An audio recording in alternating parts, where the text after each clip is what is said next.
Zaman dulu ada orang yang bukan nabi, tapi dia dapat ilham. Ya, dia dapat bisikan yang hak, dapat ilham. Zaman dulu.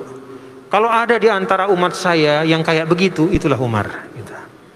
Nah, jadi kejernihan dan kebersihan hati Sayyidina Umar itu membuatnya itu seakan-akan tidak ada batasan ya dengan al-mala'ul a'la. Jadi selalu dapat ilham-ilham. Makanya kekeramatan Sayyidina Umar itu luar biasa.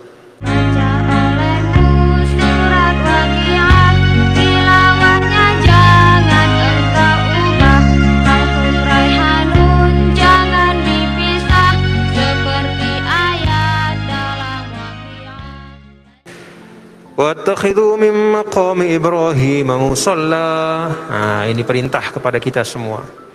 Wattakhidhu min maqami Ibrahim musalla, dan jadikanlah maqam Ibrahim itu menjadi tempat salat. Nah, maqam Ibrahim itu adalah mahallul qiyam, yaitu tempat berdirinya Nabi Ibrahim. Ya. Jadi ada dipasang batu. Kan waktu itu Nabi Ibrahim bersama Nabi Ismail diminta untuk yarfa'u, ya, yaitu membangun kembali. Karena dalam riwayat Ka'bah itu dibangun oleh Nabi Adam alaihissalam ketika turun ke bumi.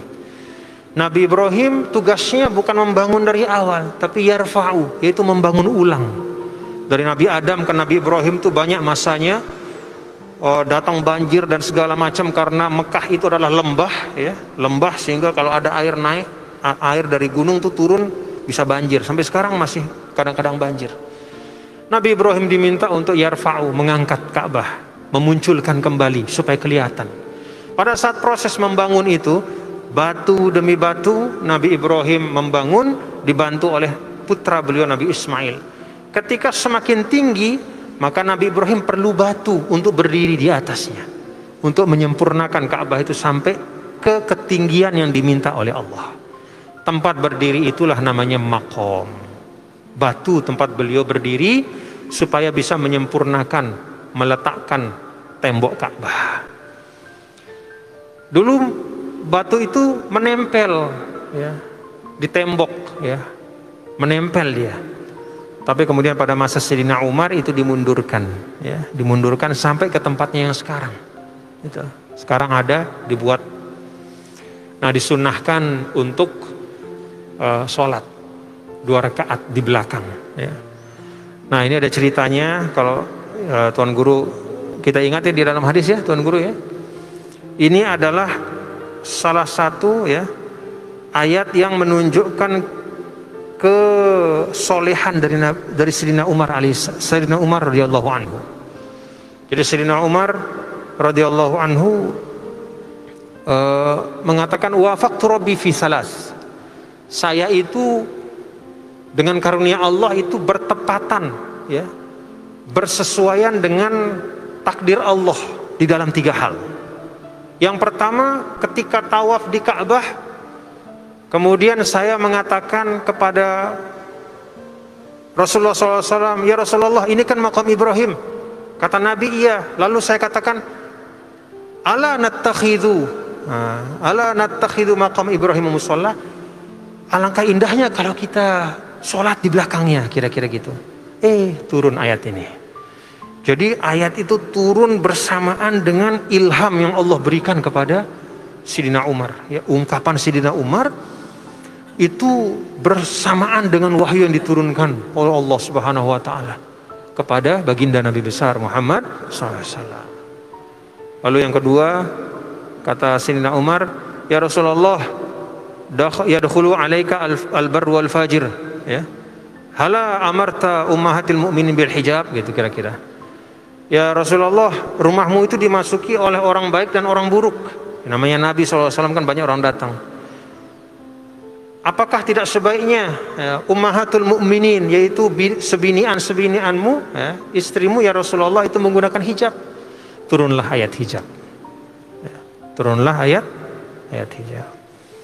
Lalu yang satu lagi, apa itu yang satu lagi, ya, di dalam hadis? Yang satu lagi adalah ketika ada kejadian istri Rasulullah SAW semacam mengeluh, ya, semacam mengeluh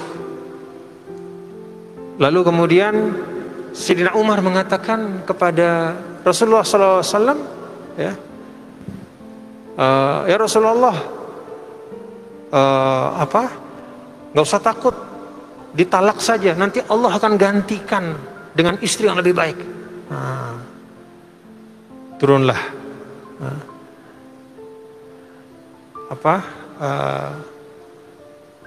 ayat, ya, asa rabbuhu in tallaqakunna ayyabdilahu khairan minkum. Jadi hati-hati kalau tidak berhenti mengeluh, ya, lalu kemudian Allah Rasulnya mentalakmu, maka Allah akan mengganti dengan yang lebih baik. Jadi senafas dengan apa yang disampaikan Sayyidina Umar. Nah, karena itu Nabi kita, Nabi besar Muhammad SAW, karena kejadian-kejadian seperti ini mengatakan kana fi man kana qablakum muhaddatsun wa iyakun min ummati ahadun fa Umar. Zaman dulu ada orang yang bukan nabi tapi dia dapat ilham. Ya, dia dapat bisikan yang hak, dapat ilham. Zaman dulu. Kalau ada di antara umat saya yang kayak begitu, itulah Umar. Gitu. Nah, jadi kejernihan dan kebersihan hati Sayyidina Umar itu membuatnya itu seakan-akan tidak ada batasan, ya, dengan al-mala'ul a'la. Jadi selalu dapat ilham-ilham. Kayak kekeramatan Sayyidina Umar itu luar biasa. Di suatu mimbar tiba-tiba Sariyatul Jabal, Sariyatul Jabal, beliau teriak. Jadi beliau melihat pasukan Islam yang tengah bertempur, ya. Kalau tidak salah di daerah Syam, ya, ribuan kilo dari Madinah. Beliau lagi di atas mimbar di Madinah. Dia bisa lihat yang ribuan kilo. Lalu dia teriak dari atas mimbar itu, wahai pasukan Al-Jabal, Al-Jabal, gitu. Berlari, lari ke atas gunung itu, ke bukit itu, gitu. Berlindung ke atas bukit itu. Jadi ketika beliau teriak itu, pulang pasukan beberapa waktu dari Syam. Lalu mereka cerita kepada orang-orang di Madinah, pada saat kami sedang terdesak, tiba-tiba kok kedengaran suara Sayyidina Umar teriak, naik ke bukit, naik ke bukit. Kami naik ke bukit, selamat dari serangan musuh. Jadi itu kekeramatan beliau, ya, dia dibuka oleh Allah hijab itu, sehingga jarak itu dilipat, bumi dilipat, dia bisa lihat. Itu hasil dari kesolehan dan keistiqomahan.